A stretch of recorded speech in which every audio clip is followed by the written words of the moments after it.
Hello everyone, कैसे हैं आप लोग।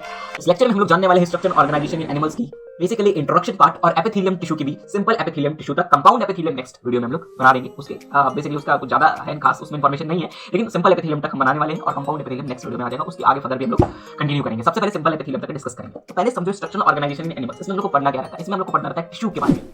और किसके बारे में पढ़ेंगे, ये भी आती है जूलॉजी के अंदर चैप्टर, तो इसमें हम लोग एनिमल्स टिश्यू के बारे में पढ़ने वाले हैं। अब हर लोगों को पता था एनिमल किंगडम्स तक कि एनिमल्स किंगडम में हमने पढ़ा था कि जो एनिमल्स होते हैं वो मल्टी सेलर्स होते हैं, मतलब कि बहुत सारे सेल्स आपस में कंबाइन होते हैं और तब जाके क्या होता है, एक बॉडी ढांचा हमारा तैयार होता है, एनिमल्स का ढांचा तैयार होता है। तो हमने यही एनिमल्स किंगडम तक पढ़ा था कि एनिमल्स की जो सेल्स होती है वो एक सेल यूनिसेलर नहीं होती, वो मल्टी सेलर होती है। तो यानी कि एनिमल्स जो होते हैं ढेर सारे सेल्स को कंबाइन करते हैं और तब जाके एक नई बॉडी का फॉर्मेशन होता है। तो अभी ये जब ग्रुप्स ऑफ सेल कंबाइन करते हैं, अगर ग्रुप्स ऑफ सेल्स कंबाइन करते हैं तो क्या होता है, तो जब ग्रुप्स ऑफ सेल कंबाइन करते हैं तब टिश्यू बनता है। ये हम लोग को पता था सर। लेकिन आपके अगर टिश्यू के बारे में अगर मैं बताऊं कि जो टिश्यू आपकी बुक या फिर एनसीईआरटी इंट्रोडक्शन पार्ट में क्या कहती है, टिश्यू को क्या कैसे डिफाइन करती है, तो सुनना पहले। टिश्यू को कहती है groups of similar cells having intercellular substance called as matrix between them and performing a specific function is known as tissue। कुछ समझ में आया, कुछ आया, कुछ तो मेरे से बाहर गया। लेकिन सबसे पहले हम लोग समझते हैं कि ये मैट्रिक्स क्या कहा, इंटरसेलुलर सब्सटेंस क्या कहा और स्पेसिफिक फंक्शन कैसे परफॉर्म करने लगी, इस सब के बारे में थोड़े थोड़े लोग जान लेते हैं। सबसे पहले समझते हैं कि ग्रुप्स ऑफ सिमिलर सेल्स मतलब कुछ ऐसे जैसे कि सिमिलर सेल्स कहने का मतलब ऐसा नहीं है कि पूरी तरह से इक्वल सेल्स, मतलब इसमें भी वही है, ये सेल्स ये भी सेल यही कर रहा है, ये भी सेल यही कर रहा है, ऐसा नहीं भाई। सेल्स मतलब कि जैसे आप इंसान हो तो इंसान तो अलग अलग है, दिमाग भी अलग अलग है, कोई किसी का थिंकिंग अलग है किसी का, लेकिन वो कैटेगरी किसमें आते हैं, इंसान में ही आते हैं। कैटेगरी तो अल्टीमेटली किसमें आ रहे हैं, इंसान में ही आ रहे हैं। तो वैसे ही कुछ सेल्स, कुछ सिमिलर सेल्स मतलब मिलते जुलते सेल्स आपस में कंबाइन होते हैं और उनके बीच में सेल्स के बीच में, देखो सेल्स है ये दोनों आपस में कंबाइन हुए, सेल्स के बीच में जो स्पेस होता है इसको हम लोग बोलते हैं इंटरसेलुलर सब्सटेंस। इसके बीच में जो होता है एक इंटरसेलुलर सब्सटेंस होता है जिसको हम लोग मैट्रिक्स का दर्जा दिए। इसके सेल्स के दो सेल्स के बीच में इंटर मतलब बिटवीन सेल्स, इंटरसेलुलर मतलब बिटवीन सेल्स के बीच में कुछ सब्सटेंस है जिसको हम लोग मैट्रिक्स कहेंगे, कॉल्ड एज मैट्रिक्स। अब जब ये सारे सेल्स मिल गए तो सारे ने क्या किया, एक basic function perform, specific function perform करना शुरू कर दिया। ये सेल कुछ ऐसा, ये सेल कुछ प्रोटीन बनाने लगा, ये सेल कुछ लिपिड्स बनाने लगे, ये सेल को डाइजेस्टिव एंजाइम्स को सीक्रेट कर, बहुत अलग अलग सेल्स ने अलग अलग कंबाइन करके एक पर्टिकुलर ढांचा टिश्यू बनाया और सबने मिलकर के एक स्पेसिफिक फंक्शन परफॉर्म करने लगा। टिश्यू कंबाइन हुए और एक स्पेसिफिक फंक्शन परफॉर्म किया गया। समझ में आया, ये सेल्स है, ये सेल्स है, ये सेल्स है, ये सेल्स है, इसके बीच में कुछ जगह है, यहाँ पे कुछ जगह होगा सर, ये दो सेल्स के बीच में इधर और इधर जगह है, इसमें मैट्रिक्स है, ये दो सेल्स के बीच में इधर और इधर कुछ जगह होगा, तो ये समझ लेगा। तो जैसे फॉर एग्जांपल अगर मैं आपको समझाना चाहूं तो एग्जांपल के रूप में देख लो, थोड़ा लंबा सेल से सिमिलर तो दिख रहा है, ये दो सेल्स सिमिलर दिख रहे हैं क्या सर, नहीं, सेल्स इतने बड़े भी नहीं होते भाई, माइक्रोस्कोपिक में दिखे जाते हैं, इतने बड़े थोड़े होते हैं, मान लेना सेल्स, ठीक है, लेकिन मानना पड़ेगा, सेल्स मान लो इसको, ये भी सेल्स है, ये भी सेल्स है, बहुत सारे ऐसे सेल्स है, इसको मैंने ऐसे कंबाइन कर दिया, दोनों आपस ऐसे, अभी सेल ऐसे थे, दोनों आपस में कंबाइन हो गए, दोनों और भी बहुत सारे इसके ऊपर से कंबाइन हो गए। इसके बीच में देखो क्या है सर, इसके बीच में क्या है, देखो इसके बीच में क्या है, कुछ स्पेस खाली है सर, इसमें मैट्रिक्स पड़ा है, इसी में मैट्रिक्स पड़ा है, ये वाले स्पेस में इतने जो स्पेस खाली है दैट इज द, इसमें ही मैट्रिक्स पड़ा है, यहाँ पे कंबाइन नहीं, देखो मैट्रिक्स इसी में पड़ा रहता है। समझ में आ गया। फ्लूइड बोलते, मैट्रिक्स फ्लूइड में हो गया, सॉलिड फ्लूइड दोनों हो सकता है, उसमें कोई दिक्कत नहीं। फ्लूइड में ऐसा नहीं है कि फ्लूइड ही रहेगा, लेकिन तुमको जानना है मैट्रिक्स समझ में आ गया। मैट्रिक्स से बना किससे होगा सर, मैंने बोला मैट्रिक्स बना होता है म्यूकोपॉलीसेकेराइड से, म्यूकोपॉलीसेकेराइड और ग्लाइकोप्रोटीन से। अब ये म्यूकोपॉलीसेकेराइड कहां पे पढ़े थे, याद करो म्यूकोपॉलीसेकेराइड कहां पे पढ़े थे, एनिमल किंगडम में। फिर से एनिमल किंगडम में तुम्हारे सेल वाले चैप्टर में चले जाओ, सेल वाले चैप्टर में पढ़ाया गया, सेल वाले चैप्टर में जाओ, बैक्टीरिया वाले चैप्टर को खोलो, ग्लाइकोकेलिक्स को पढ़ो और देखो ग्लाइकोकेलिक्स किससे बना है, मिला कि नहीं मिला, म्यूकोपॉलीसेकेराइड। समझ में आ गया ना। इसके बाद आगे बात करते हैं अब हम लोग किसके बारे में, टिश्यू के बारे में। टिश्यू के बारे में तो इंट्रोडक्शन पार्ट हो गई, groups of similar cells having intercellular substance called as matrix perform a basic function is called tissue. खत्म कहानी, सिंपल सा बात है। मैट्रिक्स किससे बना था, पॉलीसेकेराइड और म्यूकोपॉलीसेकेराइड, सॉरी म्यूकोपॉलीसेकेराइड और किससे बना था, ग्लाइकोप्रोटीन से। खत्म कहानी, तमाम पढ़ाया था और कुछ पढ़ाया नहीं मैंने, अभी तो कुछ पढ़ाई नहीं, इतना ही पढ़ा है बस टिश्यू का डेफिनेशन दिया, बताया मैट्रिक्स होता है दो सेल्स के बीच में, अब बता दिया मैट्रिक्स का बना किससे होता है, ग्लाइकोप्रोटीन और म्यूकोपॉलीसेकेराइड से, भैया बस इतना ही पढ़ा था। इसके बाद बताता हूं कि टिश्यू के भी टाइप्स होते हैं, बहुत 4 टाइप्स होते हैं, मेनली 4 टाइप्स होते हैं, मेनली 4 टाइप्स से हमारा ये बॉडी बना है। 4 टिश्यू मिलकर के टिश्यू सिस्टम बना और ये हमारा ऑर्गन, ऐसा ऑर्गन बना, ऑर्गन सिस्टम बना, फिर हम यहाँ पे तैयार होकर आ गए, बस इतना ही पढ़िएगा। तो पूरी तरह से हमें पता करना है कि कितने तरह के टिश्यू होते हैं। 4 तरह के टिश्यू होते हैं। पहला होता है एपिथेलियल टिश्यू, कि आज कवर कर लेंगे, लेकिन उसके एक और टाइप्स जिसमें एपिथेलियल में सिंपल एपिथेलियम, कंपाउंड एपिथेलियम, तो आप समझ जाओ कि 90% एपिथेलियल खत्म हो जाएगा इस वीडियो में। फिर आता है कनेक्टिव टिश्यू जो कि आप पढ़ ही चुके होंगे, ठीक है, और फिर उसके बाद आता है किसका, मस्कुलर टिश्यू जो कि आपने लोकोमोशन मूवमेंट पढ़ ही चुका है, सब पढ़ चुके, कोई इसमें दिक्कत नहीं है। इसके बाद आता है नर्वस टिश्यू जिसको हम लोग neural and control and coordination में पढ़ चुके हैं। अब बात करते हैं सिंपल एपिथेलियम टिश्यू और सिंपल क्यूबाइडल एपिथेलियम टिश्यू, ये दो डिफरेंस हमें जानना पड़ता है एपिथेलियम टिश्यू को जानने के लिए। एपिथेलियम टिश्यू का बेसिक फंक्शन क्या होता है वो जान लेते हैं। एपिथेलियम टिश्यू का बेसिक फंक्शन होता है प्रोटेक्शन करना, कवरिंग करना, लाइनिंग करना। कवरिंग और लाइनिंग में डिफरेंशिएशन क्या है, कवरिंग मतलब सिंपल सा समझो, एक ऐसा कुछ बॉक्स गिफ्ट रैप, कवरिंग मतलब रैपिंग करना, अगर ऊपर से रैप कर रहे हो तो कवरिंग कर रहे हो, अगर गिफ्टिंग जब गिफ्ट अंदर से पैक करिए, देखो ये ऐसा कुछ मतलब समझ लो कुछ सब्सटेंस या कुछ चीज है, कुछ ऐसा ही चीज है, अगर इसके ऊपर से तुमने क्या किया, रैप कर दिया इसको पूरी तरह से, इसको ऐसे ऊपर से रैप कर दिया तो दैट इज कवरिंग। फिर उसके बाद इसके तुमने अंदर से क्या किया, लाइनिंग किया, उसको भी अंदर से कवर किया, उसको लाइनिंग, ऊपर से कवर किया, कवरिंग। तो किसी भी सेल्स को, किसी भी चीज को, किसी भी सेल्स या फिर किसी भी मतलब समझ जाओ सेल्स को ही ऊपर से कर देना, ऊपर से कवरिंग कर देना, ऊपर से लाइनिंग कर देना, that is known as epithelial tissue. किसी भी चीज को ऊपर से लेयरिंग कर देना, कवरिंग करना, ढांचा प्रोवाइड कर, ऊपर से प्रोटेक्शन। और ऐसा इसलिए किया जाता है ताकि प्रोटेक्शन मिल पाए। प्रोटेक्शन प्रोवाइड करने के लिए ऊपर से ऐसा बना लेते हैं ताकि इनको कुछ चोट वगैरह ना लगे, ऊपर से ऐसे बना, इस पे कोई अदर इन्वायरमेंटल फैक्टर या फिर अदर कुछ आउटर सरफेस, आउटर कुछ फैक्टर से कुछ बचने के लिए, प्रिवेंट करने के लिए ऐसा कवरिंग और लाइनिंग कर देते हैं। तो एपिथेलियल टिश्यू का समझ में, बेसिक फंक्शन इसका समझ में आ रहा है। कनेक्टिव टिश्यू का बेसिक फंक्शन क्या होगा? कनेक्टिव टिश्यू करता है लिंकेज या सपोर्ट प्रोवाइड करता है। क्या करता है? ये देखो, दो हड्डियां जुड़े हुए, कनेक्टिव टिश्यू में बोन्स को पढ़ाना पड़ेगा मुझे। तो दो हड्डियां जुड़ी हुई, दो हड्डियों को क्या किया इसने, हमें क्या किया, लिंक, इसने लिंक किया और इस दो हड्डियों को जोड़ करके रखा। अलग थोड़ी हो गया भाई, लिंक किया, दोनों को लिंक किया और दोनों आपस में क्या हुआ, सपोर्ट के माध्यम सपोर्ट भी प्रोवाइड कर दिया। हाथ को ऐसे खड़े ऐसे करने में सपोर्ट भी कर रहा है, तो लिंकेज और सपोर्ट को मदद करता है। हो गया कहानी संपन्न। न्यूरल टिश्यू क्या करता है? न्यूरल टिश्यू करता है तुम्हारे बॉडी को कंट्रोल। जैसे कि तुम क्या करोगे, तुम्हारे बॉडी में ब्रेन है, ब्रेन क्या करता है, तुम्हारे ब्रेन ही तो कंट्रोलर सिस्टम है भाई। तो ब्रेन, न्यूरल टिश्यू क्या करता है, कंट्रोल करता है बॉडी को, कोऑर्डिनेटेड वे में चलाता है, तो कंट्रोल एंड कोऑर्डिनेशन होता है। इसके बाद बात करते हैं हम लोग, खत्म हो गया नर्वस टिश्यू बता दिया, कनेक्टिव टिश्यू, एक मस्कुलर टिश्यू बच गया। तो मस्कुलर टिश्यू हमने देखा लोकोमोशन एंड मूवमेंट में। अगर तुमको चलना, ये देखो, ये लोग क्या हो रहा है, ये बताओ मूवमेंट हो रहा है, लेकिन अगर मैं इधर से इधर चले जाऊं, दैट इज लोकोमोशन। मैंने अपनी पोजीशन को चेंज किया, लोकोमोशन हो गया। तो ये आपने लोकोमोशन एंड मूवमेंट चैप्टर में तो बहुत धाकड़ तरीके से पढ़ लिया था। सबसे पहले एपिथेलियल टिश्यू के बारे में हम डिस्कस करते हैं। एपिथेलियल टिश्यू क्या होता है? वो कवरिंग, लाइनिंग और सब वो तो प्रोवाइड करता है, लेकिन अब बात करते हैं एपिथेलियल टिश्यू के थोड़े से डीप इंफॉर्मेशन के बारे में जो कि आपको जानना चाहिए।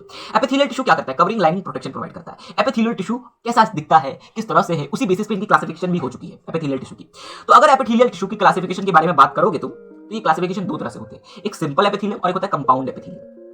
लेकिन उससे पहले तुम एपिथेलियम की थोड़ी सी डेफिनेशन, थोड़ी सी जान लो एपिथेलियम क्या होता है, क्या कहना चाहता है एपिथेलियम शब्द। एपिथेलियम को लो, पकड़ लियो, ये एपी हो गया और ये थीलियम हो गया। एपी वाला शब्द कहता है अबव और थीलियम वाला शब्द कहता है टू रेस्ट, किसी के ऊपर रेस्ट करना, that is known as epithelium tissue. यानी किस पे रेस्ट करता है? किसी अदर टिश्यू पर, किसी अदर टिश्यू के ऊपर रेस्ट करना is known as epithelial tissue. तो डेफिनेशन तो इसके टर्म्स ही आ गई कि क्या करता है, किसी के ऊपर, the tissue always rest, this tissue the epithelial tissue always rest upon some another tissue. मतलब किसी के ऊपर रेस्ट करता है, किसी के ऊपर रेस्ट करता है अदर टिश्यू, और अदर टिश्यू में भी कनेक्टिव टिश्यू रेस्ट करता है। तो सबसे पहले स्ट्रक्चर समझ लो, कैसा कैसा दिखता है ये। सिंपल एपिथेलियम है, सिंपल एपिथेलियम बोल रहा है, सिंपल एपिथेलियम तो नहीं, एपिथेलियम बता रहा हूं। अगर एपिथेलियम है तो ऐसे देखो, इस तरह का टोटली मैंने सेल्स को कंबाइन किया, टिश्यू बन गया सर, अच्छी बात है। और नीचे होता है सर बेसमेंट वाला सब्सटेंस, और इसके नीचे होता है तुम्हारा अदर टिश्यू जिसमें कनेक्टिव टिश्यू नहीं रहता है। और कनेक्टिव टिश्यू में क्या होते हैं, ढेर सारे क्या होते हैं सर, वेसल्स, ब्लड वेसल्स होते हैं। तो नीचे ब्लड वेसल्स होते हैं, दिस वाला पोर्शन इज एपिथेलियल, इसके नीचे क्या हो गया, बेसमेंट, इसके नीचे क्या हो गया सर, कनेक्टिव टिश्यू, और इस पे क्या हो गया, बहुत सारे ब्लड वेसल्स हो गए। अब आपको समझना होगा कि एपिथेलियम में ब्लड वेसल होता है कि मैं बोलूंगा नहीं होता एपिथेलियम में ब्लड वेसल। एपिथेलियम में ब्लड वेसल नहीं होता है। ये जो ऊपर वाली लेयर, ये देखो हाथ की जो ऊपर वाली है ना, इस पे कभी तुम सुई भोग के देखना, ये क्या होती है, अगर ऊपर से तुम सुई भोग के निकल जाते हो, देखो जादू दिखाते थे ना बचपन में जादू, तो ये जो तुम ऊपर वाले लेयर को अगर तुम ऐसे करते हो, दैट इज एपिथेलियम। उसमें ब्लड खून थोड़ी होता, ऐसे छील करने से खून थोड़ी निकल जाता, उन ब्लड वेसल्स होता ही नहीं उसमें। सप्लाई के तो उनमें तो ब्लड का सप्लाई होना चाहिए भाई, उनको भी सेल डिवीजन करना होगा, अगर बड़ा करना होगा, इलॉन्गेट होना होगा, कुछ भी होना होगा, उनकी मेटाबॉलिक एक्टिविटी कुछ भी करना होगा, एनर्जी चाहिए भाई। और एनर्जी तभी मिलेगी जब उस पे ऑक्सीजन सप्लाई होगा। ऑक्सीजन सप्लाई होता है ब्लड से सर, तो ब्लड तो चाहिए ना इनको।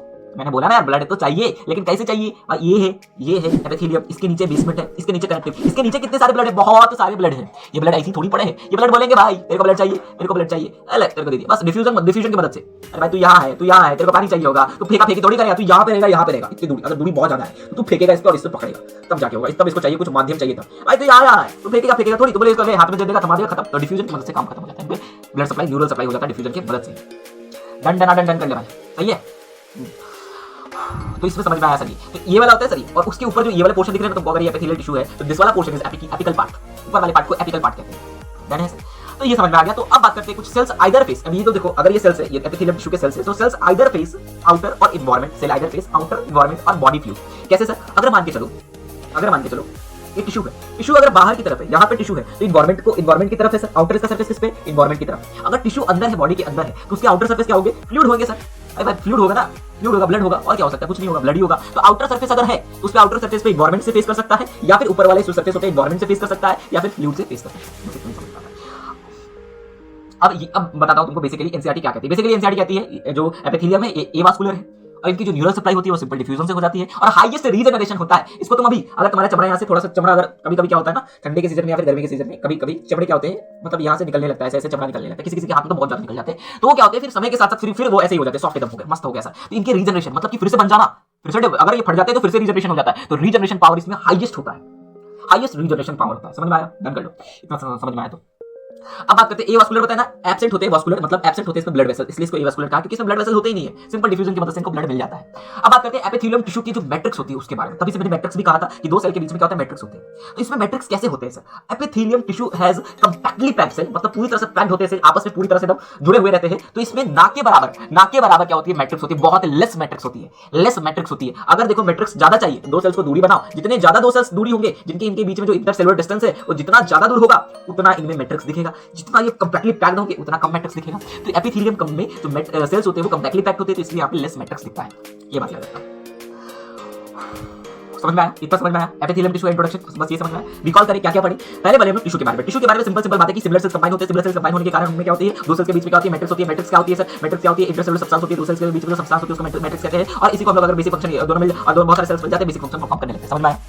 इसके बाद मैंने बताया कि एपिथेलियम टिश्यू के बारे में, एपिथेलियम टिश्यू के बारे में क्या बताया कि एपिथेलियम टिश्यू क्या होते हैं, एपी का मतलब होता है अब, हिलियल का मतलब होता है टू रेस्ट। ये क्या करते हैं, किसी के ऊपर रेस्ट करते हैं, किसके ऊपर रेस्ट करते हैं, मेनली कनेक्टिव टिश्यू के ऊपर रेस्ट करते हैं, ताकि इनके पास कनेक्टिव टिश्यू के बाद ढेर सारे ब्लड सप्लाई होते हैं, तो डिफ्यूजन के बाद इनके पास कोई ब्लड वेसल नहीं होता, तो डिफ्यूजन की वजह से ब्लड सप्लाई हो जाए। और बात करते हैं कि अगर ये इसके वाले ऊपर अगर ये सेल्स बहुत सारे ऐसे सेल्स होते हैं, ऐसे सेल्स होते हैं, जिस वाला पार्ट इज ऊपर वाला पार्ट इज एपिकल पार्ट, अगर ऊपर वाला पार्ट आउटर सरफेस वाला पार्ट एनवायरमेंट से फेस करता है तो उसको एनवायरमेंटल फेस कहेंगे। अगर ये तुम्हारे फ्लूइड से अगर अंदर है बॉडी के अंदर है तो फ्लूइड से फेस करने वाला होगा। इसके बाद मैंने बताया कि आपको एपिथेलियम टिश्यू क्या होती है, लेस मैट्रिक्स होती है। क्यों लेस मैट्रिक्स होती है? क्योंकि इनके जो सेल्स होते हैं वो कंपैक्टली पैक्ड होते हैं और एवास्कुलर होता है, इसमें कोई ब्लड वेसल्स नहीं होते हैं, ये भी बताया। और हाईएस्ट रीजनरेशन पावर होता है, मतलब ये रीजनरेशन फटाक से रीजनरेशन कर लेते हैं। एग्जांपल मैंने बताया, सुई को भोग के देख लो हाथ में, हाथ के ऊपर वाले परत में आप जादू दिखाना, किसी बच्चे को जादू दिखा दो और बोलेगा कि हाईएस्ट उसको फिर निकाल दो, फिर वहां पे वो परत बढ़ जाएगा, तुमने सुई भोगा तो फिर से वो लेयर आ जाएगी। तो रीजनरेशन पावर हाईएस्ट होता है। और हाँ, और मैंने बताया था नीचे वाले पास, इसके पास क्या होता है, बात करता हूँ, ये वाला सब्सटेंस बेसमेंट सब्सटेंस जो कि नॉन सेलुलर होता है, और नीचे क्या होता है, कनेक्टिव टिश्यू होता है। डिफरेंशिएट करते हैं, क्या डिफरेंशिएट करते हैं कि एपिथेलियम टिश्यू को कितने भागों में तोड़ सकते हैं। एपिथेलियम को टिश्यू को मेनली दो भागों में बांट दो, एक सिंपल वाला एपिथेलियम टिश्यू, एक compound epithelium tissue. Simple epithelium में सिंपल मतलब सिंपल एक ही लेयर होगा, परत बहुत सारे सेल्स का लेयर मिलेंगे, एक ही लेयर ऑफ सेल्स होंगे, only single layer of cells दिखेंगे। लेकिन कंपाउंड एपिथेलियम में ये लेयर, इसके ऊपर एक और लेयर, इसके ऊपर एक और लेयर, इसके ऊपर एक और लेयर, कहने का मतलब बहुत सारे लेयर्स होंगे, मल्टी लेयर्स ऑफ सेल्स होंगे। ठीक है, अब बात करते हैं जो सिंपल है वो सिंपल वाला काम करेगा। सिंपल वाला काम क्या करेगा? अगर सिंपल है तो वो क्या करेगा? अगर कोई सिंपल है तो वो क्या कर सकता है, सिक्रीशन में मदद कर सकता है, फटाक से सिक्रीट कर देगा, इसको पार कर पाना। अगर कोई सिंपल चीज है उसको भेद पाना आसान है तो इसको क्या करना, भेद करके सिक्रीशन में मदद कर देगा, इस एक जगह से दूसरी जगह सिक्रीट कर देगा। अगर कहीं भी प्रेजेंट होगा यहां से उठा करके वहां फेंक देगा, मतलब सिंपल है भाई, ठीक है। सिक्रीशन में, एब्जॉर्प्शन में, डिफ्यूजन में, फिल्ट्रेशन में मदद कर सकता है, सिंपल है इसलिए। लेकिन अगर वही हम बात करते हैं कंपाउंड एपिथेलियम के बारे में, तो कंपाउंड एपिथेलियम में वेरी लेस रोल होता है, इसमें सिक्रीशन, एब्जॉर्प्शन, डिफ्यूजन, फिल्ट्रेशन में इनका बहुत कम रोल होता है। इनका मेन रोल होता है प्रोटेक्शन प्रोवाइड करना। जितने ये बहुत हैवी है भाई, अभी इतना ऊपर इतने मोटे बड़े, ये तो प्रोटेक्शन में मदद करेंगे ना, प्रोटेक्शन में मदद करते हैं। समझ में आया? इसके बाद हम लोग बात करते हैं सिंपल एपिथेलियम खत्म हुआ, सिंपल एपिथेलियम और कंपाउंड एपिथेलियम में डिफरेंशिएट कर लिया। सिंपल एपिथेलियम को भी हम लोग अब तोड़ेंगे, ठीक है। लेकिन उससे पहले एक चीज बता देता हूं कि ऊपर की लेयर भी होती है, क्या होती है, फ्री सरफेस एरिया भी होती है। फ्री सरफेस मतलब ऊपर वाली लेयर। अगर एपिथेलियम के ऊपर वाली लेयर में कुछ मॉडिफिकेशन हो जाती है तो तभी हम कहेंगे कि उसमें मॉडिफिकेशन हो भी सकती है, नहीं भी हो सकती, याद रखना। अगर एपिथेलियम टिश्यू में मॉडिफिकेशन हो जाएगी, नहीं भी मॉडिफिकेशन हो भी सकती है, नहीं भी हो सकती। एपिथेलियम वाले ऊपर वाले लेयर, ये वाला आउटर वाला लेयर पे कुछ आ भी सकता है, कुछ नहीं भी आ सकता है, मॉडिफाई हो भी सकते हैं। मॉडिफाई कैसे होंगे सर? अगर मॉडिफाई दो ही तरीके से हो सकते हैं, या तो इन पे सीलिया आ जाए। सीलिया कौन? सीलिया क्या करता है, मूवमेंट प्रोवाइड करता है, या फिर इनके पास आ जाए माइक्रोविलाई, ब्रश बॉन्डेड एपिथेलियम कह देते हैं। माइक्रोविलाई क्या करता है, ऐसे विलाई आ जाता है, सरफेस एरिया बढ़ा देता है, पूरी तरह से फोल्ड कर लेता है प्लाज्मा मेम्ब्रेन को, सरफेस एरिया बढ़ा देता है ताकि क्या करता है, रीअब्जॉर्प्शन कर पाए। तो मेनली क्या होता है, सीलिया का काम होता है कि यूनिडायरेक्शनली मूवमेंट कराना, ठीक है। सीलिया आ जाएगा तो वो यूनिडायरेक्शनली मूवमेंट कराने में काम करेगा। वही अगर सीलिया ना करके कौन आ जाए, माइक्रोविलाई आ जाए, तो वो यूनिडायरेक्ट माइक्रोविलाई का काम होता है रीअब्जॉर्प्शन करवाना, एब्जॉर्प्शन करवाना माइक्रोविलाई का काम होता है। समझ में आया? माइक्रोविलाई एपिथेलियम या फिर माइक्रोविलाई एपिथेलियम भी बोल सकते हो, फिर ब्रश बॉन्डेड एपिथेलियम, क्योंकि ब्रश जैसा दिखता है, ऐसा ब्रश जैसा दिखता है, ठीक है। वो तो पूरा ब्रश जैसा दिखता है, ब्रश बॉन्डेड एपिथेलियम कह देते हैं, क्योंकि इसके बॉर्डर पे क्या होता है, ब्रश लाइक स्ट्रक्चर होता है। और सीलिया होगा तो सीलिया एपिथेलियम, सीलिया होगा तो कह सकते हो सीलिया एपिथेलियम। माइक्रोविलाई तो ब्रश बॉन्डेड एपिथेलियम कह सकते हो। फंक्शन भी बता दिया, इनके बारे में भी फंक्शन मैंने डिस्कस कर दिया है। अब इसके बाद बात करते हैं सिंपल एपिथेलियम। सिंपल एपिथेलियम को भी जब डिफरेंशिएशन करते हो तो इसको तीन तरीके से डिफरेंशिएट कर सकते हो। सिंपल स्क्वामस एपिथेलियम, जो सिंपल स्क्वामस एपिथेलियम होगा वेरी सिंपल होगा, बहुत ज्यादा सिंपल स्क्वामस एपिथेलियम। इसके बाद शेप पे चेंज करो, शेप में चेंज करोगे तो अगर क्यूबाइडल शेप का होगा तो सिंपल क्यूबिकल शेप का होगा तो सिंपल क्यूबाइडल एपिथेलियम। वही अगर कॉलमनार मतलब कॉलम जैसे शेप का होगा, सिलेंडर शेप का होगा तो सिंपल कॉलमनार एपिथेलियम। समझ में आया? तो सबसे पहले हम लोग समझते हैं simple epithelium, simple squamous epithelium के बारे में। ये क्या होता है सिंपल स्क्वामस एपिथेलियम, किस तरह से अलग है बाकियों से, और इसमें क्या इतना सिंपल है कि आप सिंपल करे जा रहे हैं। इसमें सिंपल है, समझना भी सिंपल है और आसान भी है समझना। आसान क्या है, सब कुछ आसान होता है, आसान बना लो तो सब कुछ आसान। सिंपल स्क्वामस एपिथेलियम में क्या होते हैं कि इनके जो सेल्स होते हैं वो फ्लैट होते हैं, ऐसे फ्लैट लाइक स्ट्रक्चर में पड़े होते हैं, ऐसे फ्लैट होते हैं। इनके जो सेल्स होते हैं वो फ्लैट होते हैं, और इनके जो न्यूक्लियस होते हैं, ये सेल्स के बीच में जो न्यूक्लियस प्रेजेंट होता है ये भी फ्लैट प्रेजेंट होता है। मतलब सेल्स के बीच में जो न्यूक्लियस प्रेजेंट होता है वो भी फ्लैट होता है। और कहां पे प्रेजेंट होता है, सेल्स के बीच में, मतलब के बीच में प्रेजेंट होता है, मतलब सेंटर में प्रेजेंट होता है। पहले मैंने बोला cells are flat, nucleus is also flat and present in, कहां पे present, at centre, present at centre पे। और मैं बता दूं, अगर सेल्स फ्लैट है तो जब तुम उसको ऊपर से देखोगे ऐसे सेल्स, तो जब मैं इसको ऊपर से देखूंगा तो तुम्हें क्या दिखेगा, ये टाइल्स जैसा दिखता है। टाइल्स जो बिछाए रहते हैं ना फ्लोर पे, जो टाइल्स बिछाए रहते हैं उनकी तरह दिखता है। इट्स लुक्स लाइक टाइल्स की तरह दिखता है। तो इसलिए इसको हम लोग बोलते हैं पेवमेंट एपिथेलियम। पेवमेंट का मतलब होता है टाइल्स, और एपिथेलियम का मतलब तो जानते हो, तो ये पेवमेंट एपिथेलियम से भी जाने जाते हैं क्योंकि टाइल्स जैसे दिखते हैं।